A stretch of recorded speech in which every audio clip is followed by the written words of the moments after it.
Good morning, good morning, good morning. I just want to jump on here hoping I can encourage somebody who made a big decision like I did. First and foremost, I want to say this is day 5.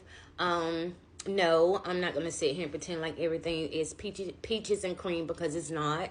But God, you know what I mean? We know to have God during this whole situation because he's the one that placed me where I am.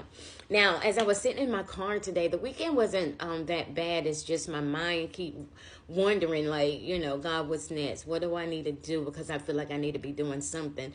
Because I am used to getting ready for work. And this morning, as I was sitting in my car, I was like, okay, what do I do? Other than reading and doing what he asked me to do, what I'm saying? What do I do? It's just feel like I have a need to do something. And as I was sitting in my car, one of my friends from my job sent me a beautiful message. And I was already tearing up in my car because, my heart hurt. Even though I know it's for the best, and even though I know God is with me during this journey, because I'm tearing up now. She sent me a beautiful message because oftentimes what people think is when God asks you to do something, it's not going to always feel good.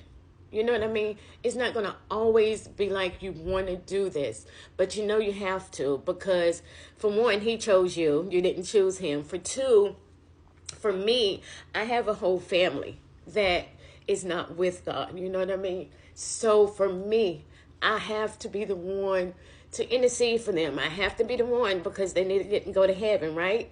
So when she sent me this message, it just really broke me down. And it said, there's a blessing in leaving things comfortable and beauty in the uncomfortable. Okay, so the journey itself is, hard. And especially the closer you get to God, it's tough. But I think it's in the choosing. It is in the choosing that we make it even harder. You know what I mean?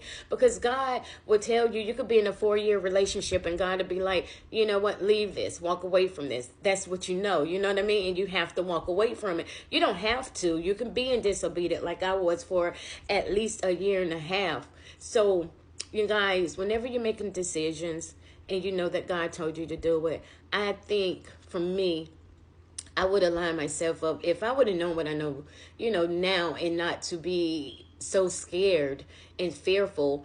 I would have did it a long time ago. But this is what I'm saying to you guys. I don't so much say that the journey is super hard. It is the choosing because we want what we want. We want God to bless us in disobedience. Because I wanted God to bless me in disobedience. And my disobedience was not a sin or anything. I just didn't want to leave.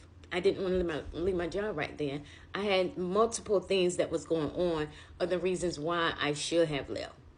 You know what I'm saying? I made it harder for myself. So the journey is tough, but you make it harder whenever you don't go ahead and be in obedience and align yourself with God in the choosing. Have a good one.